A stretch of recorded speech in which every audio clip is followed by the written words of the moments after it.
No, you thought I wasn't going to come on, didn't you? Gotcha. August Fools, August Fools. All right. No music, so we just wait for people to pile in a little bit. Tricked you. Tricked you. Not even advertising this right now. We're going to do a quick review of one thing, and then we're going to do a couple Q&A things while I toggle and play with Rumble Studio. And then we got to go because I got to get ready to go. Looks like Dave's driving across the country, huh? Woo! Beautiful drive, though. Beautiful drive. Holy crap, they sent me a novel. But he did do it in the order and bullet prints that I asked him for the server changes. End of life, people. End of life. That's what we reached on that thing. Back in the day. Running PPD, getting millions of hits from Google News until they decided that I was too accurate and they were going to have to crush me like a flea. That's what they tried to do. Between the numbers today. You see that suit in the image? That's the very suit I'll be wearing, actually. I think that's like legitimately the actual suit.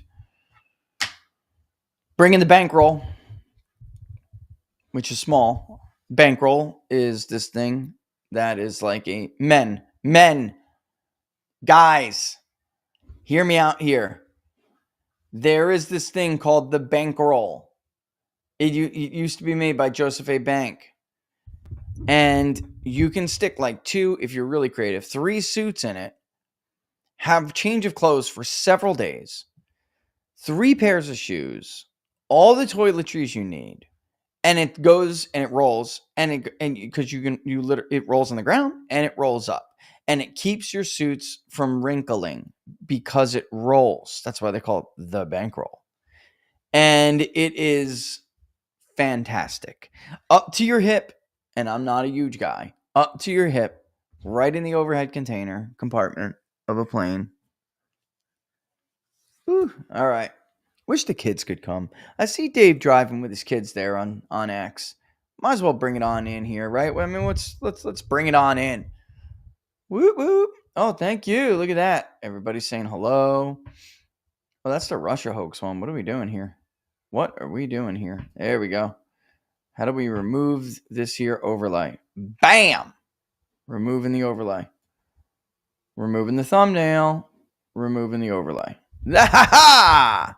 Dun, dun, dun, dun. All right, so we're going to put this here thing up on the screen. You're watching Between the Numbers, and you are on Locals and a little bit of YouTube. Should I share it? I didn't share it. Like, I didn't tell people that we were going to go live. Should I? I mean, I guess we could. But before we do, I'm going to put this up on the screen so you know what we're going to talk about here real quick. Bam! All right, this is the Pew Research poll. This is a perfect example of what we have been referring to, which is that it's not that the pollsters are necessarily wrong. The media pollsters are wrong about the trends themselves. They're stealing trends now. That's what they do. All right. Just to let you guys know, like, sorry, Mark, I don't want to offend you. But you think that Vladimir Putin's going to be arrested when he walks into Alaska. So there's that. Why are we praying for President Trump? What's going on? Am I missing something, or is it just a normal thing? The hell's happening? Oh, pray that he gets a deal. Absolutely. Oh, yes. 100%. War sucks, folks. War sucks. Hey, little buddy, Daddy's on the show. What are you doing? Can I have a Google search for the cake? Not right now, because Daddy's on the show. Go ask Mommy to do it on her phone and close the door. God, I love you so much. I'm gonna miss you. But at least he asked to do a Google search, right, guys? Right? Can't have him on the basically most disgusting website search engine out there, all by his lonesome. All right, so give me a second. I will share it. I know people are like, oh, I didn't share it. I see you. I see you. I got you. I got you. I got you. Let me put it out there. We'll do this. We'll do this, and I'll do Rumble, but I'm not doing much more than that, guys. All right. So hang on one second. Bam. Wow, it's awfully loud up in here. Great, you're all having a party. All right. Actually, I just shared the locals. Everyone else is gonna have to go find it. I'm sorry, but no, it's not fine. It's just that I am a bit in a rush. And look, the time is flying by already, and we don't have much time. But look, at this point, let's get right to it. At this point, they knew they were wrong about big trends, right? I mean, it's not just whether or not you produce the results of a poll that are accurate or not for an election winner. So who's going to win? Or maybe it's a close election. Were you within the sampling era? It's not just about that. It's like what drove those results? What demographic trends? What changes, right? What big things, For instance, the swing to Donald Trump among younger voters was a big thing. And why? Because it's something that most people would never and didn't predict because it doesn't happen to Republicans. The swing to Donald Trump among non-white voters was a big thing. Donald Trump nearly winning the Hispanic vote was a big thing. Hispanics outvoting blacks for the first time in history was a big thing, or at least the potential to, depending on which post-election study you believe, right? These are things that we talk 12 months before an election about that you'll take a lot of heat for if you're a trendsetter. If you're somebody who says, look, it is real that Donald Trump is doing this well with black voters, and then, yes, it is within the realm of possibility that he could win. And I think we said somewhere in the neighborhood of 16%, 15 to 20%. It is possible in some of these other states, specific other states where there are specific considerations and rational policy choices for different demographics, that he does even better than that. Like in, for instance, Georgia or Texas, right? North Carolina, for Hispanics, Florida, Texas, Nevada, Arizona, California, even, right? So they're now pretending as if they knew how to, and this is why it's important. We call them inflation polls, right? Because they're inflating or exacerbating the trend or what has happened. They were not capable of catching these trends before the election. Not even Pew. They herded back to Harris +1, whatever at the end, right? They caved they folded like a cheap suit. And they never showed Donald Trump with the level of support among young voters and even some of the non-white voting groups that he in fact did have, and he ended up getting. So for them now to come out and pretend that they can tell us how much 18 to 29-year-olds swung against Donald Trump is ludicrous. So here is a perfect example of what I mean when I say an inflation poll, okay? And I will take that down because it's just kind of annoying. And by the way, it's not even keeping up. Why isn't live chat working? It's weird. What's up, everybody? Yeah, it stopped. I see that. It stopped. Maybe I'll put it back up in a second. If I put it back up, does it go back up? Nope. All right. So there it is. I wonder if donation banners come off too. I didn't notice that, but we'll see. All right. Let's read the article. And then I just want you to keep that in mind as we read the article. And then I'm going to throw a lot to you guys for questions today. There's a lot that's been going on, right? Trump's tariffs and one big beautiful bill face more opposition than support as his job rating slips. If you were to go to Real Clear Politics, or actually let's go to Real Clear Polling, which I just did, and I'll go back to this in a second. I guess I'll go to the latest polls so you can see it. I thought I had that up. It's Michigan. If you go to Trump's approval rating, for instance, let's just go to that. Rasmussen's tied. Morning Consult's -6. Qantas, -4. Only 2 of the 3 that I just read came anywhere close to predicting this election. Pew Research is -22. -22. Listen, even the Reuters poll doesn't have Trump in the 30s. There have been a few pollsters who continuously do this. About a week ago with some of the other polls, CNBC, disapprove +5, IBD tip, which also caved at the last second, disapprove +1. The Reuters poll, the Quinnipiac poll, and Pew Research, they're repeat offenders who we call inflation polls, which means they're inflating these things. All right. So, and some of it's probably unintentional, but I'm just going to go ahead and say that a lot of it is absolutely intentional. All right. 6 months into his second term, public evaluations of President Donald Trump's job performance have grown more negative.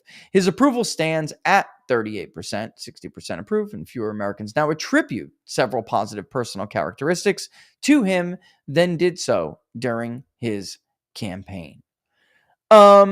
Does it sound like they just read they just listened inside the numbers and read the big data poll and then just decided to put their spin on it, copy and paste the numbers and times it by 2? That's what it looks like. And I don't even doubt that anymore. If we were to go back to Real Clear Politics, and let's do that. Let's go back to Real Clear Politics' trend, bombshell. All right. What you'll see, bang, bang, bang, bang, bang, bang, is that Trump's approval with this pollster. Whoops, I went to Rasmussen Reports, my bad. Trump's approval with this pollster, even during the height of his popularity in his second term, had never been anywhere on par as it had with other polls. All right, let's go to Pew. Look at this, guys. Pew Research was -4 when the country had a 12 to 18% approval of him. When Donald Trump took office, the first day we began polling, he was approved actually before he took office. It was before he took office. What is this with Hibbits? Oh, because I'm buying shoes for my kids. Wow, that's crazy. Buying back to school stuff and bam, there it is. Right. So you can see they have conducted 4 polls since Donald Trump took the office again. And all 4 of Pew Research's polls have been negative. All 4. If you go to Real Clear Politics, go back in the history of Donald Trump's approval in his second term, you will see that everybody had Donald Trump smoking hot pot popular. All right. We actually had Trump a little bit higher, and his disapproval fell to, I believe, 37%. So at the height of Donald Trump's popularity in the honeymoon period of his second term, our poll had him at approve +18. That was not far at all out of the mainstream among the pollsters who just proved a month and a half ago that they could poll better than these other pollsters. All right. I believe Rasmussen's height was maybe 16. We were one of the higher ones. I know we were, and that's fine. And I'm totally comfortable with that because I feel as if we were right. Rasmussen's was 11. Okay. Let's go to Qantas. Qantas was 14. All right. Just a few more. We're running out of people who can actually poll. IBD tip. Look at this. This is a freaking joke. And again, that's why I told you they caved. I mean, they used to be a gold standard pollster. They completely changed their methodology and they caved. Trafalgar +9. And look at the times they polled. They actually didn't poll during the honeymoon. Inside Advantage, there we are, but there's Atlas. They also were just, I you know my feelings on that. Insider Advantage +17. All right. Where's Harvard Harris? was +9, right? And then if we go to big data poll, +19. Oh, if you round, it's +19, 56 to 37. Okay. And now you can clearly see our trend, by the way.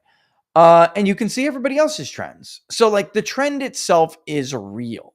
And you got a lot of Trump supporters sticking their head in the sand because they didn't want to hear it when they didn't want to hear it. I mean, so he is where he is now, and they're all trying to figure out how to spin it to make it. By the way, here's Trump's own pollster.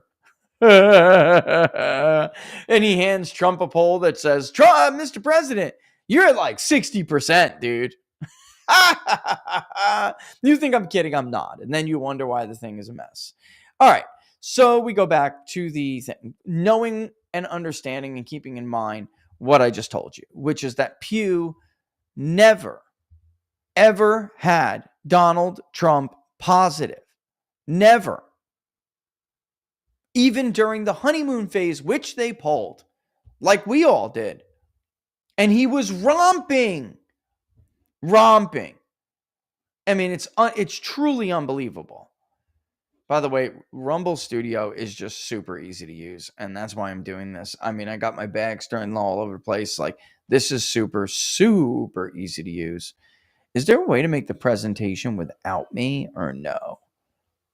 Let me ask you something. You know, you guys on Locals, you'll be fast. Do me a favor and tell me whether or not you can still hear me before I do this. All right. Let's say I do this, guys. Can you still hear me, though? Come on, Locals. Bam, bam, bam. Yeah, they don't want to hear it. I hope you guys can hear me because Susan Cat is right on Locals. They didn't want to hear it. And now they're in this place. And it's their own fault, yet they're trying to. They can thank you, Urishal. Thank you on Rumble. My man or woman. I think like 70% of my audience is actually female. So sorry about that if I, but the fact that these people have all, I mean, maybe that's why I'm, to some extent, we could argue that sometimes I am a bit unfair because the information is so all over the place, right? But that was the whole point of why we founded the National Association of Independent Pollsters, because we have to filter out the noise and the garbage like Pew Research. We have to. Because then people have excuses for not listening. Honestly, we honestly can't, to some, we can't extend that grace because they actually cherry picked the bad polls, the ones they just called fake, in order to try to criticize or contradict those of us who did well and were honest and were ethical, in order to make their own point because they didn't want to hear it. Like, so when you're quote tweeting Harry Enton to try to critique the People's Pundit, you have lost your objectivity and you're a complete hack. All right. So like that. And now we are where we are. And they're like literally blaming influencers that Donald Trump is having this problem. Give me a break. Are you kidding me? You're having this problem because you're a clapping seal cheerleader. The president's pollster hands him fake numbers. That's why you're having this problem. All right. This has nothing to do with the people who called the election correctly in the first place telling you that you have an issue. All right. And by the way, this isn't my first rodeo. I've been to every rodeo since Donald Trump came down the escalator, and I rode that bull longer than anybody else each rodeo. 6 months into the term and they say he's slipping. But the truth be told, they never showed him where he really was to begin with. So now they want you to believe that he's net 38 approve and net 61 disapprove. Folks, this is lunacy. Lunacy. They didn't have him where he was at the height of his popularity or even before the election, and now we're supposed to believe them? And by the way, they love in this industry to tout how well they do polling Hispanic people and interviewing Hispanic people. They freaking blew it. And don't let their post-election survey fool you, because it's easy. It's easy, not easier, easy to do a post-election voter validated survey. The hardest part about it is finding the money. And Pew Research, unlike the Public Polling Project, has no problem finding money. Why? Because they are outwardly on the left, and big billionaire scumbag leftist fanatics just throw money at them to publish bullshit. All you got to do is have a big enough budget to be able to increase your sample to within the tens and tens of thousands. Ditto with younger voters. They did not see that younger voters were trending to Donald Trump going into the election. They did not. All right. So again, here we go. I don't really care about all their polling on the big, beautiful bill. I honestly think it's garbage. However, here is part of the exacerbating trend thing. All right. 98% of Trump, 95% of Trump voters approved of him in February, they say, but now only 85 do. Well, ladies and gentlemen, they still had him negative in February. Do we have to go back and look at it again? Because I could show you. They still had him negative in February. And I'm going to give you, where is it? I just want to make sure. I'm going to pull it up, but you don't have to see it. But I'm going to pull it up just for posterity, that when we have this, when we have these, these references, I got it right in front of me. It's pulling up right now. I just want to give them the benefit of the doubt and do this right. In February, they had him -4, disapprove 51, approve 41. If 95% of his, that's not even possible, ladies and gentlemen. If 95% of his voters approved of him, and by the way, we actually, I believe we had it higher. It was like 98. It was crazy. And then more so, the truth is, it's the people who didn't. I mean, it was 25% of Democrats, and they only had it at 5% of Harris's voters. That's the definition of a honeymoon period. We saw it even after Barack Obama was elected, and there were ridiculous numbers of Republicans who, by the way, the same thing happened when he was reelected against Romney. The Rasmussen poll had 24% of Republicans approving, and he was back up to an approval. It's called a honeymoon period for a reason. So it doesn't even make sense. 95-5 split like that doesn't even make sense, because that does not account for a 5-point national swing. You see what I'm saying? They just fudge shit. They just fudge. Oh, I'm sorry. We take a big block of did not vote, which you could see right here in this graphic. We take a big block of did not vote, and we drop his approval down to 32%. Come on, guys. Give me a break. Anyway, when we all know that the did not vote is like, it depends how you argue this. 5 to 7 points is a fair assessment. 5 to 7 points more Trumpy than the nation overall. So even that doesn't make any sense. Well, I mean, they're trying to do it at like 6, but 32 is crazy, because we all know it's much, much higher. Anyway, Republicans continue to overwhelmingly approve the job he's doing. 93% do so today. Little difference from the 96% who approved at the outset of his presidency. But there has been substantial erosion in his approval over this period among those who identify as Republicans but not strongly, as well as among independents who lean toward the GOP. I'm telling you, did Pew Research just listen to like a couple of weeks of Inside the Numbers and then take what we were saying? And the reason I'm joking about this, but the fact is, they are. I don't know. They're right about that, guys, but they're inflating it. Okay? They are right exactly, because you have heard me say exactly the same thing.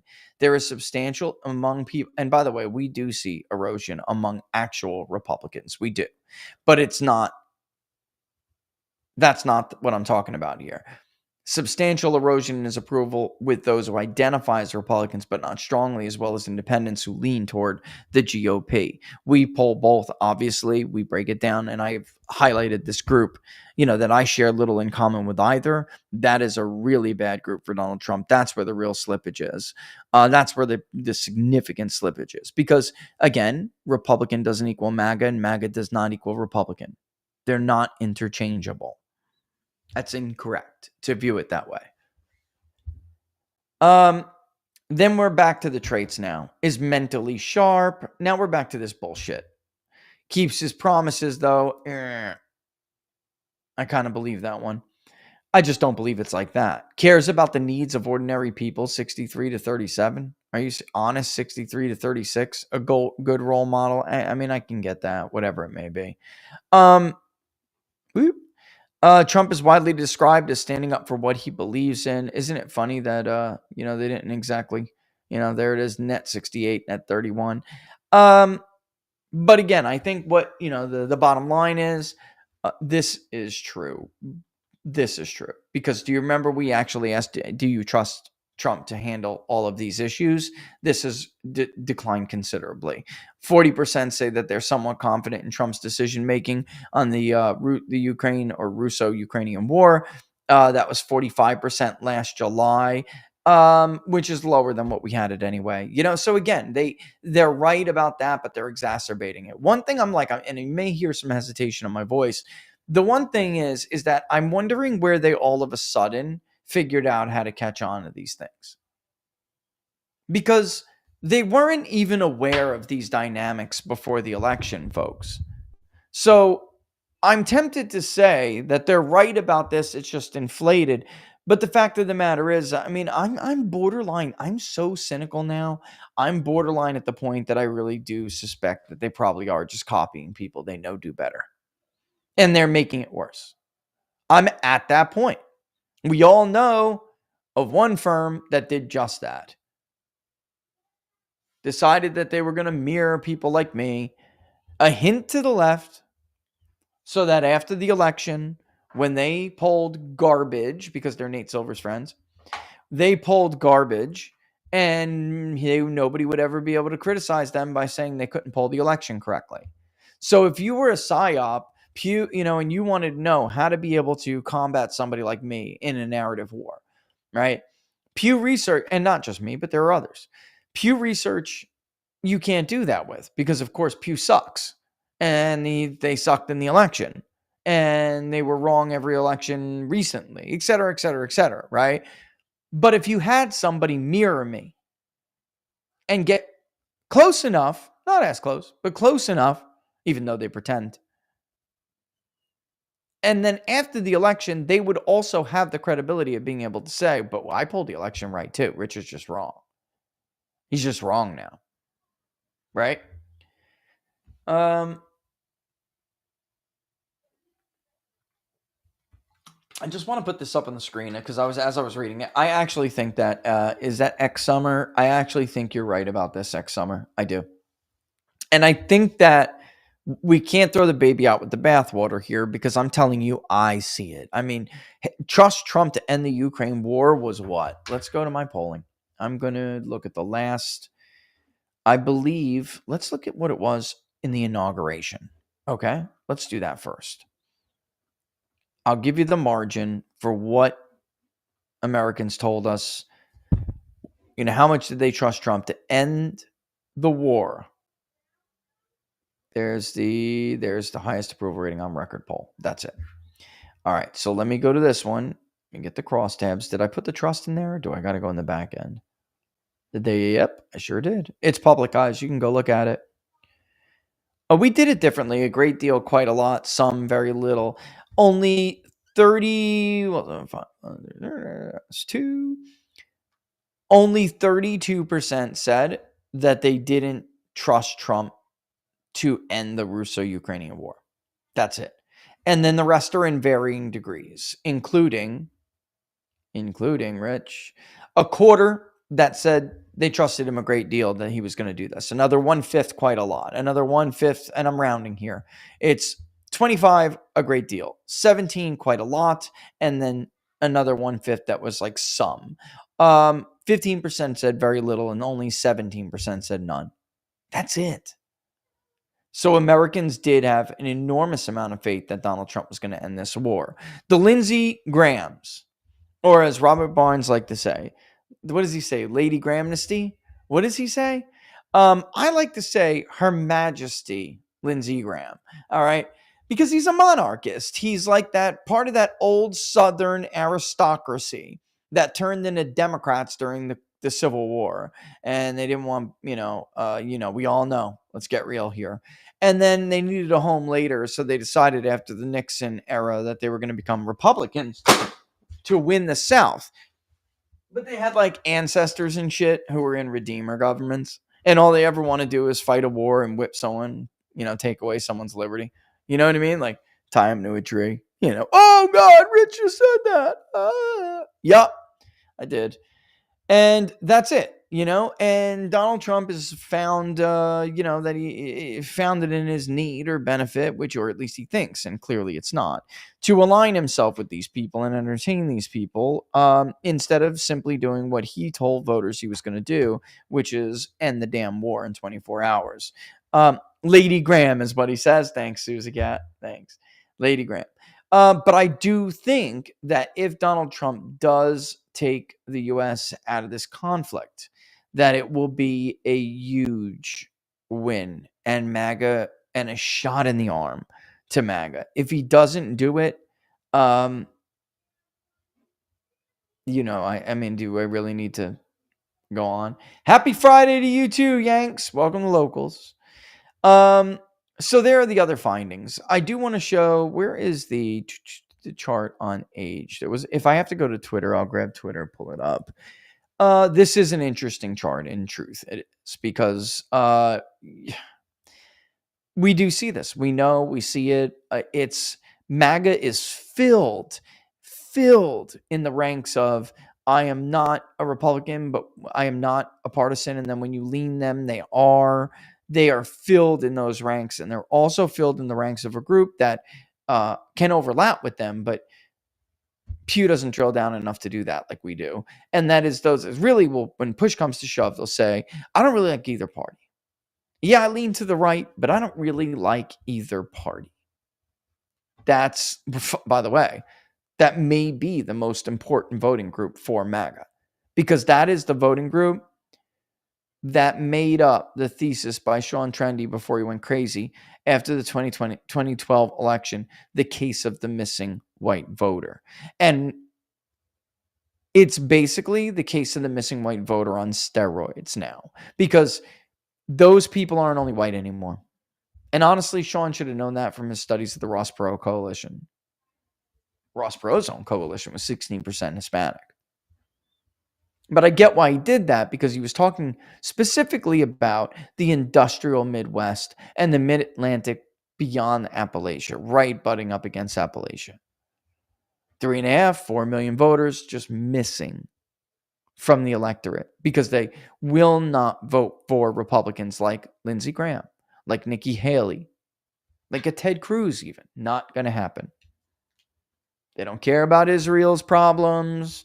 They don't care about Ukraine, some cross-dressing cokehead in a tutu. They don't give a shit. They don't care. They care that their family doesn't have health insurance, that they don't have a job, that politicians, Republican and Democrat alike, have the dumbest trade deals in the world. Also, let's get back to where is, can I go to there it is, tariff policies. Big example of an inflation poll right here. Look, and when the interviewer was given that interview, guys, they said Trump administration substantially increasing tariffs on goods imported from most countries that trade with the U.S. In contrast to how we have long asked whether or not Americans support Donald Trump's trade policies. And the reason we ask it the way we do is for the very simple reason that you have to reflect what is really going on. You just scared the hell out of them, and you did that knowing full well, emphasizing the scary words substantially and increasing, right? You did that in order to elicit a certain response. When if you simply ask them the following, you will get a I think even Pew Research would get a very different result. Do you support or oppose the use of tariffs as leverage in trade negotiations with other nations? Because that is what Donald Trump is actually doing. That is what he is doing. And Matt, I'll see you all soon. Thank you, brother. I hope you have a great day at work today. But that is what he's really doing. And unfortunately, the way that Pew Research put this forward, it was simply about like it's a tax or something. Do you support or oppose Donald Trump smacking significantly increasing tariffs on goods imported from most countries that trade with the U.S.? Well, that's not really what he's doing. That's not the reason anyway. He's not doing it to do it. You're kind of insinuating that he's just increasing taxes for the sake of increasing taxes, and that is not the policy. They don't give two shits about increased taxes. Did they ask, do you support or oppose the Obama administration slapping a significant or substantial tax if you don't buy medical insurance? Come on, guys. Of course not. It would never do that. That was left to other pollsters to ask so they can get an answer the way they wanted. But also, Obamacare is another great example of how they do this. Obamacare got it's a great example of how being very careful with wording goes a long way in accurate polling. Substantially increasing is a scary word. Is that what Donald Trump is doing? And is he doing it for the sake of a tax? No. He's using tariffs as leverage in order to get America a better trade deal, which of course is for the benefit of domestic job creation and domestic manufacturing and domestic exports. You don't even have to get into all that with the voter. You simply give it to them as Donald Trump would give it to them. Look, you support or oppose me doing this as leverage to get you a better deal. That's what he ran on. That's why he won. And by the way, in Pennsylvania, it's support plus 30 when you ask it that way. And then they run around the Pew Researches, Harris plus 5, remember? Harris plus 5. The Pew Researchers of the world running around like, I don't know how we could win Pennsylvania. Must be those dumb white hicks. The dumb white hicks who used to vote for Al Gore and John Kerry, right? Come on, man.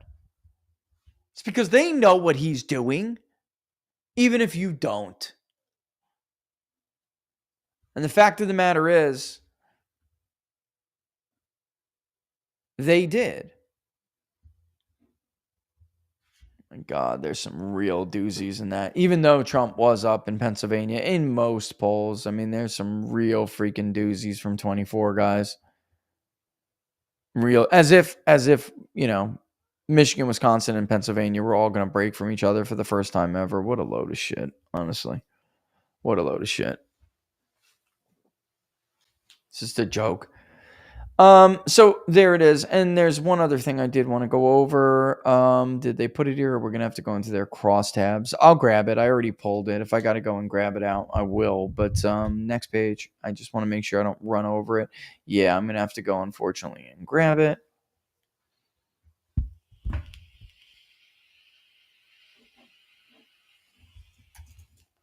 The hell did I do with it? It's here. Okay. No, that's not it. Oh, that's theirs. What a friggin' joke.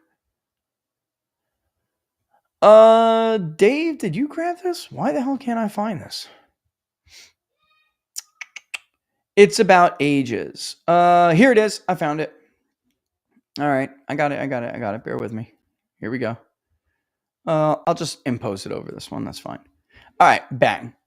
We have talked about this now a million times. Robert and I spent how long on the show discussing the voter groups that he has slipped with and why, and ones that he has miraculously increased with, which is hilarious because it makes no sense if you understand the Trump coalition and the Trump voter. It makes no sense. But it makes no sense when you're looking at it to the extent that Pew is trying to claim. However, it's really not as bad as it looks, but it is bad. And the reason why some of these who are, for instance, when we look overall at that's a great graph and everything, but I'll also want to show you this one. Wait, let me show you this one. Oh, come on. I didn't copy it correctly. Sorry, guys. Open it. This one will be in more like an exit poll format. You can see more demographics. But what you're seeing there is that age 65 plus has increased. They are approving of Donald Trump at higher rates. Again, this is something Barnes and I told you about. It's the boomer con wing of MAGA, which is literally going to be age 65 plus. There. I mean, look, guys, the bottom line is they're not the future, you know? And it's not just among Republicans and Trump's 2024 voters. There are even people who are 65 plus educated. Those are another group you got to be concerned about if you're a Trump voter. They are saying they approve of Donald Trump more than they have ever. But the truth is, they're not going to vote for the Republican candidate in the midterm election. So you're over there looking at them like, yes, this is great because they're higher propensity voters. But the truth is they're still voting Democrat in the generic ballot. So, it's not it's not a good thing. You're losing the voter who will actually vote for you, and you're replacing them just simply those who say they approve of Donald Trump. That does not transpose into Republican midterm voters. It doesn't. It is job approval is not the indicator that it used to be for the reasons that we have ad nauseum now gone over in the past. All right. 3 reasons very clearly. One is a structural reason.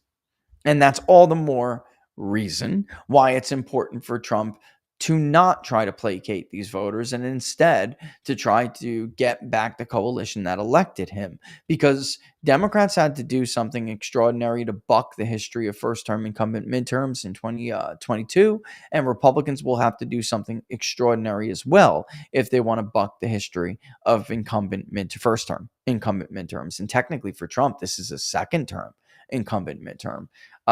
It's just not consecutive, right? All right. So there we have it. And this is true. Again, it's true that 18 to 34-year-olds, and we break it down by much more than that. And there's a simple reason we do. It's because our sample size is larger than Pew, and they can't do that. Their subgroup sampling error will be too high to show you detailed demographics like that. So they're just doing 18 to 34, and they're basically cutting corners. All right. That's what I have always felt, breaking down into 18, 34, 35 to 49, 50 to 64, instead of the Edison Research gold standard on how to break down age details. They'll tell you it's because of the census. That's bullshit. All right. They don't have the ability to do it without dramatically increasing their subgroup sampling errors. So here we are. And you can see that they're saying that he fell from 94% among 18 to 34-year-old Trump voters now down to 69%. And what I'm saying is this: you don't even know who that light red line was going into the election. You didn't know who they were. You didn't think they existed. And even in February, at Trump's high, in his honeymoon high, you still didn't measure how much of these voters and who these voters were and how much support they gave him. You still didn't measure that accurately even then. So for us now to pretend as if he's fallen that much and this is credible is ridiculous. He has fallen, and we've gone over this. We've shown the numbers. It's teens. It's not 30s, 20s, 30s. We're not there yet. 94 to 69%. Give me a break. 25 points. No. But 15? Yeah. Yeah. That is true. All right. Going back to no. Let's go here and you can see this. This is also a little bit weird to me. Here they have Hispanics at 70-27. Perhaps had they accurately predicted how Hispanics were going to vote in 2024, then maybe we could take this with more seriousness. But because they didn't, it's a little hard. Now, where are we with Hispanics? It was not good. That's January. In January, we were at with Hispanics. They were positive. Yeah, they were. So roughly 53% approve to about 39.3% disapprove. If we fast forward to today, you're looking at, let me go back. Let me grab the last one. And even though economic confidence increased, but give me a second. Because again, you should always be skeptical when you see such huge swings, because if you've learned anything from me over the years, guys, it's that public opinion does not move like that. Not like that. But we did have them down. All right. So here we go. So yeah, it was a 15-point decline. All right. So among Hispanics, not this net swing back to the way they used to vote when Barack Obama ran in 08. I mean, that's crazy. That's crazy. Asians, I would not be too surprised if that was the case, but here we are. Anyway, who did move? 65 plus did get slightly more Trumpy, but they're still considerably more negative on him. A high schooler less. This is a problem. 56 to 41. It's only about plus 15. That is kind of close to where we were. Some college is a huge problem. That's a big Trump vote. It was a big Trump vote. It's not that bad, though. Again, I think we were like -5. And then the college grad and the post grad, they have identical, when everything suggests that group is starting to show a greater disparity. So 4-year college degrees are actually approving of Donald Trump more than they did when the election took place, and Pew just has them busted wide open like a post-grad. I mean, maybe if we polled this weekend, guys, we'd find something more similar. I mean, I suppose it's possible. I just don't believe that because, again, they never were able to pick up in the pre-election polling what they claim they now see with the post-election voter validated survey. They were not able to do that. So it isn't the same animal. Them conducting the voter validated post-election surveys are not the same as conducting polls now. It's a different type of methodology. It's easier, like I said, to do those voter validated surveys and get more accurate results. And it's just more expensive. That's all. And they got it. So and by the way, they could also pretty much do whatever the hell they want. Let's be real. All right. So with that in mind, it's 2:53. Let's hit up the questions. Does it show me super chats? I don't know. Oh boy, guys. I'm not sure it does. I might have to go. It doesn't. Uh-oh. Okay. Let's just do all. Yeah, it doesn't. My bad, guys. I'll go to locals and I'll see. What do we got here on locals? Questions, comments, questions. And on Rumble Rant. You know what? First come, first serve. Because that's how I typically am able to parse you guys out and I can't see it. So let me scroll down. Susie Cat said some people thought Halpern was being facetious. Funny story, I once played around with Halpern and he didn't realize I was being facetious. And he got all pissy on Twitter about it. It's kind of funny. I thought it was funny. We all laughed. But, I mean, I hope he was. But he's at this point now where it's like he straddles this line. So if something like that happens, he can say, I said it. We're going to have that special show I promised you all in case it happened. And if it doesn't happen, he could just say I was being facetious. Right? I'm kind of on those things. Yes, F-22s are sharp looking, but I think you went to work already, you know? Name is messed up. Oh, that's not for me, right?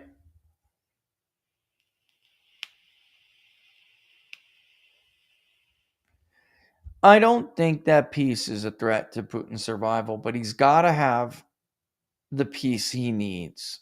Okay? Yeah, he's got to have the peace he needs because he has expended so much. Let me stop screen sharing. Whoops, let me put me back. He has expended so much in this war that it has changed his cost analysis, like his cost benefit analysis. They made him go further than he wanted to, prolong it longer than he wanted to. He knows he's not a stupid man. He knows that public opinion in the world stage is obviously incredibly powerful. Talking about being a war criminal. Zelensky's a war criminal, guys. I mean, how could you say Putin's a war criminal and Zelensky is not? Of course he is. Have you seen the pictures of the people in the Donbass that he has shelled? An innocent woman holding her like child in her arms. They called it the Madonna for a reason. Just torched. I mean, what was left of burnt bodies? It's awful. They're both war criminals. That's why I say it's like don't give me the morality crap in international relations. Just don't do it. You know, it's absolutely trash. You know, it has no place in international relations, and we're not moral either. You know, so that's the way the cookie crumbles, guys. Are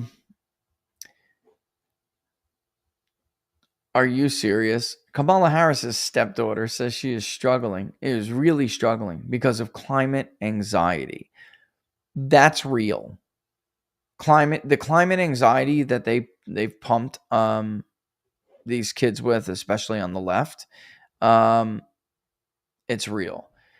Are you going to have Paul Dans on during the campaign? Great interview yesterday with Viva Barnes, The Real Deal. Agreed. Yeah, I should have Paul on. I don't know why I haven't yet. That's a good question. Definitely will have Paul on 100%.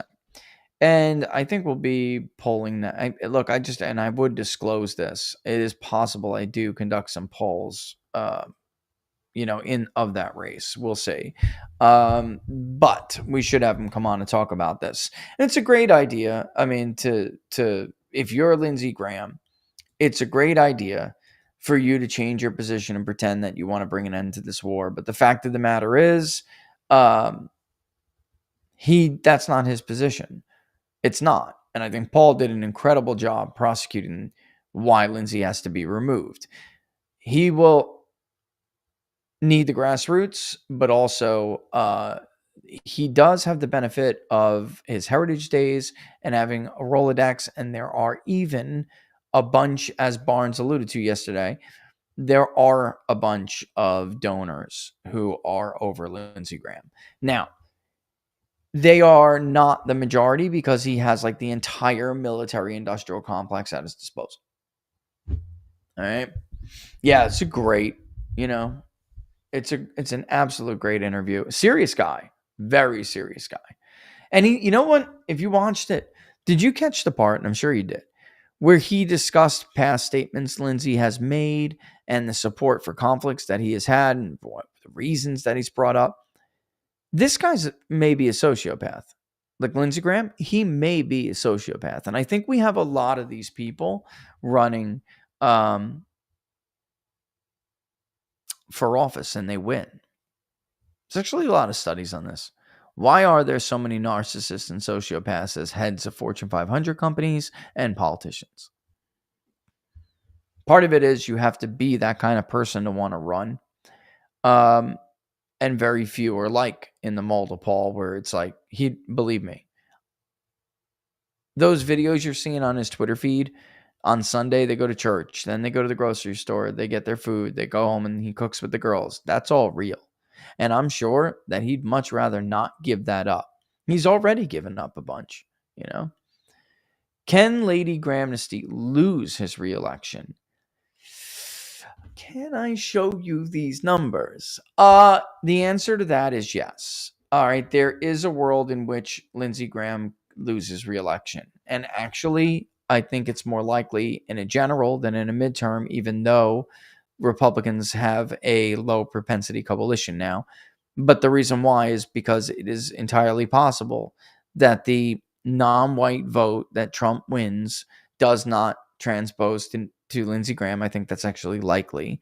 And as the South gets more diverse and more educated, we're going to start to see some of these southern states do things like turn into Georgia. And we've been over this even with the case of Mississippi. Look at how statewide Republicans can underperform Donald Trump in a state like Mississippi, where 70% of whites used to vote Republican, but that's no longer true. So you must win at least some, a certain percentage of the non-white vote to romp in a state like that, let alone win it. The governor himself almost lost it in an off-cycle election. He almost lost his reelection. Pathetic. And I think that in 2020, man, that's a great question. That's from Tony Alto. I'm putting that up there. In 2020, he was in deep trouble, and Donald Trump came to his rescue. So, and Trump was on the ballot, but he was in trouble. His campaign knew he was in trouble. His own polling showed he was in trouble. He had to raise more money than he had ever raised before. He had to really work for it. And he wound up winning in a landslide. But again, look at what had happened that election. And Donald Trump, of course, was on the ballot. All right. So, yeah. Yeah, he's gross. I mean, he's just gross. Just gross. Yeah, here's Epic Ninja Shire on YouTube, because you'd have to be that crazy to put yourself. Whoops, I hit the wrong button. My bad. Because you'd have to be that crazy to put yourself in that position. Oh man, that's true. Why can't I get rid of this? It doesn't want to undo. Awesome. Pin, unpin. Weird. Only in the darkest times do people run for office out of a sense of duty rather than a desire of power. I couldn't agree with that more. I don't know why this thing will not go down, my man. There we go. Little glitch there, Laura. Little glitch in the rumble. I do agree with this Urashal a lot, actually. A lot. I think that when things are going well, you get all these go along to get along people, and they really only care about themselves and what's going on. This is a great question. It's not even a question. It's an observation, and I want to speak to this. I really do not believe that Trump support is going to help Lindsey this time. I don't see why I wouldn't get permission to share this, but I can actually share this. We have been polling the impact of the Trump endorsement probably since the first time anyone even noticed that it was impactful. And we have been polling the impact of it in South Carolina. It's extremely weak. I don't think I can point to another endorsement where it wasn't that weak. It is true. We also polled the Nancy Mace race when she defeated Trump's endorsed candidate. There may be something about this area, that area in specific, but that's not why when we're looking at the polling now, that's not why his endorsement of Lindsey Graham could set him up for humiliation. I mean, think about the political capital that he's going to lose if Lindsey Graham loses his primary, which is very, very possible. Lindsey Graham is in the low 40s, and Trump is out there on the podium touting fake polls that don't exist. Like, I'm sorry, I gotta show this. I know it's like, I gotta show this. And then Lindsey Graham retweets it. I gotta show this. It's only a few seconds, but here we go. This is the problem that this team has. And I'm sorry, I'm not going to make any friends saying this, but everybody knows Lindsey Graham's poll numbers suck. They're all very, very bad. And listen to this. Lindsey Graham. By the way, you have very good poll numbers, Lindsey. I just saw. Congratulations. Lindsey. You paid somebody to give you good poll numbers. Doesn't mean they're real. He doesn't have good poll numbers. Nobody believes he has good poll numbers. All four candidates who explored running, and some who even dropped out, didn't drop out because they believe Lindsey Graham is going to win. They all ran polls, and they all showed the same thing, that there's a huge anti-Lindsey vote. At that point, whether it was Andre Bauer, Paul Dans, or Mark Lynch, they were all taking, a certain percentage of it, and Lindsey had a lead with like 40% because they were all taking the anti-Lindsey advantage. We actually asked voters, and I don't think this is going to get me in trouble here. I will tell you exactly what we're asking and have been asking, okay? And actually, we'll have new stuff on this soon if I can share it. 1 second. I'm going to read this to you verbatim. All right. Yeah, neither one of these is different. It's all the same. Okay. I should have gone to the data set, though, in case there was a specific. Okay. Here we go. Regardless of whether you support Donald Trump, do you agree or disagree with that endorsement? And then the endorsement was, where is it? Okay, this is why I do have to go back to the other one here. Let me row it out, give the survey questions. I don't think anybody's going to get mad at me for showing this. I don't think so. Bear with me. As you may know, Donald Trump endorsed Lindsey Graham, et cetera, et cetera. Where is the endorsement impact? Here we go. Oh, maybe it is. It's just in a different order. Okay. Endorsement impact. Hold on. Update. Regarding the impact of that endorsement, which comes closer to your view? I support the president and I will vote for Lindsey Graham. And will vote for Lindsey Graham. I support the president but will not vote for Lindsey Graham. The endorsement has little to no impact on my vote in the primary. I'll give you a hint. The ones that are bad for Lindsey Graham are way over 50%. Okay. That's bad for Donald Trump too, because it's possible he gets humiliated here. Do you believe Senator Lindsey Graham does or does not deserve to be reelected? These numbers are humiliating for a sitting almost what term now, if you include the House? 6? Oh my God. I'd have to go and look at it's actually on the thing. When people ask, we do have it for them to answer and respond with the right term. It's not good.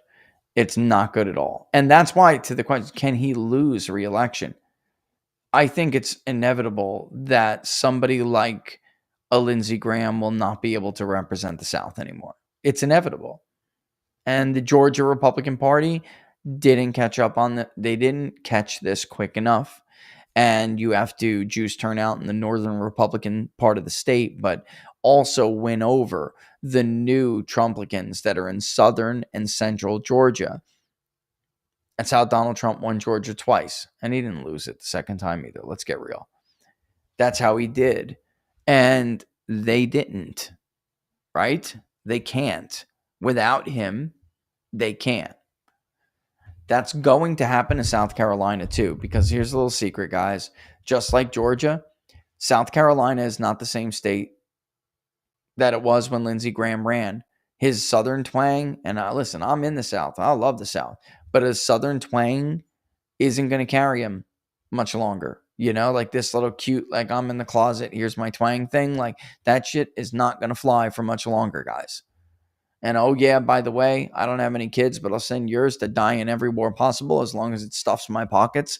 That is not going to fly, especially not with the working class retirees who have been moving to Horry County in droves and in Charleston area in droves over the last decade. Not going to happen. Yeah, and I think this is what it comes down to. This is the I mean, you won't, right? But it'll expend a lot of political capital on something that was unnecessary. But this is actually one of their biggest problems with the electorate in South Carolina, especially the primary electorate, is that you have the people who actually don't like Lindsey because they feel like he's just being a bitch to Donald Trump to win re-election. And those are Republicans, like Nikki Haley kind of Republicans. And then you have the Trump base that they're like, look, I don't give a shit if Lindsey gets reelected or not. I mean, I'm still going to be with Trump. So he's got nobody who loves him except for the military industrial complex and the money. And that's what they're relying on. And they'll launch attack after attack after attack. And Paul has been very disciplined not to respond to Chris LaCivita over at the PAC, that the president basically put him in. Well, he was tasked with defeating Thomas Massie and any challenger to Lindsey Graham. And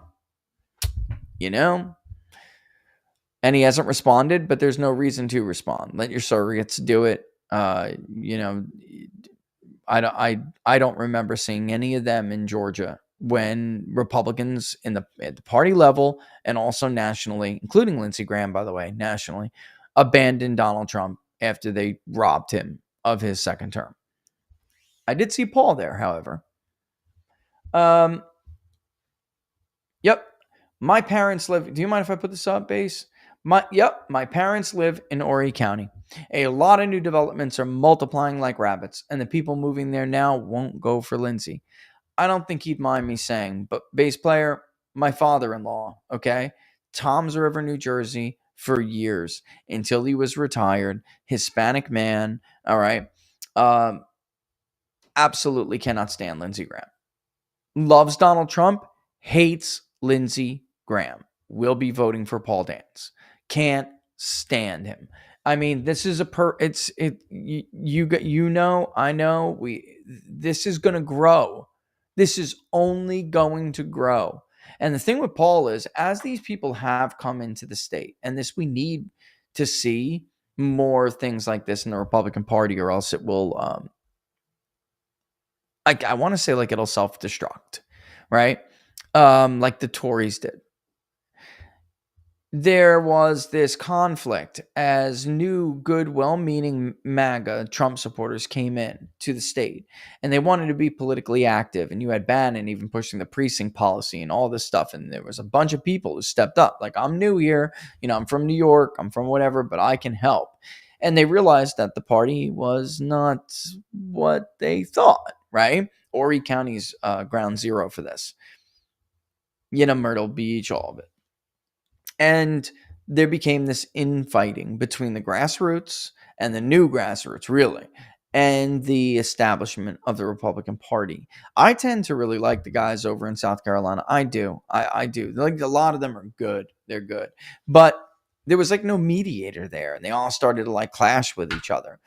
And Paul, he has like learned how to bridge those two groups, because he's like, look, like, we could fight over who's going to be precinct chair here or who's going to do this there, but like, there's actual like enemies out there, and if we don't figure this out, they're going to win, because the state is changing, and it's changing a lot, right? And there's fair criticism for somebody like Paul to come around and say, look, I'm a family man and I got this resume, I got this. You don't have kids. So why would we expect him to care at all about the future of the country, where like he has no stake in the game, skin in the game? He doesn't, guys. He can't, Yeah.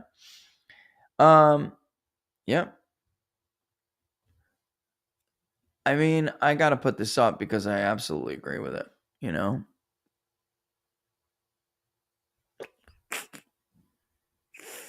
Yeah. And then also with Tony Alto. So are MAGA voters realizing that Trump is a poor chooser when it comes to endorsements? Can and will they support DJT and vote against those he publicly endorses? They can. Let's find out if they will.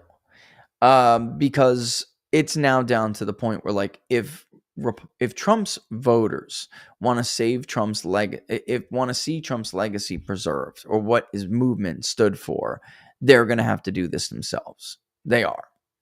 It's just a sad reality, but that's where we're at. And then maybe, Tony Alto, maybe they will wake up when the voters send them a message. It's not all about let's put $20 million in a super PAC to smear everyone who has the balls to stand up and say, we're not keeping our promises. Lindsey Graham is not MAGA. Mike Rogers is not MAGA. I mean, you got to be kidding me, guys. Come on. I mean, that's leaving people with, stay tuned, Peppers. Stay tuned. But that's leaving people with the same scumbags who got you into the managed decline to begin with. It is not a movement, a lasting movement, right? I mean, and the truth is, guys, like a movement or a revolution, one man does not make. That's not realistic. It's not. All right. So there we go. All right. So I do have to boogie. Stay tuned on that, Peppers. We're going to see about that soon, actually. But stay tuned, and hopefully you will hear something. All right, I got to go. I got to get ready. I want to go spend like maybe a couple hours with my kids. I don't even think I can. My son's got this thing for, which is fine. That's his band, and it's important to school and him. And want to go and watch it. They're giving parents like a first taste of it. So I want to try to make it there. It's soon, and I got to get ready to get out of here. All right. Yeah. So. I'm sure you guys will see some clips here and there.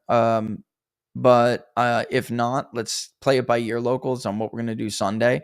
I did take this like crazy flight thing to try to get back as fast as possible. I just don't know how smoked I'm going to be from it. So I would say like, hey, I think I'm going to be back in time to do the book club. And I literally, technically, I guess, since it's only 8 minutes from the house, that one, I guess.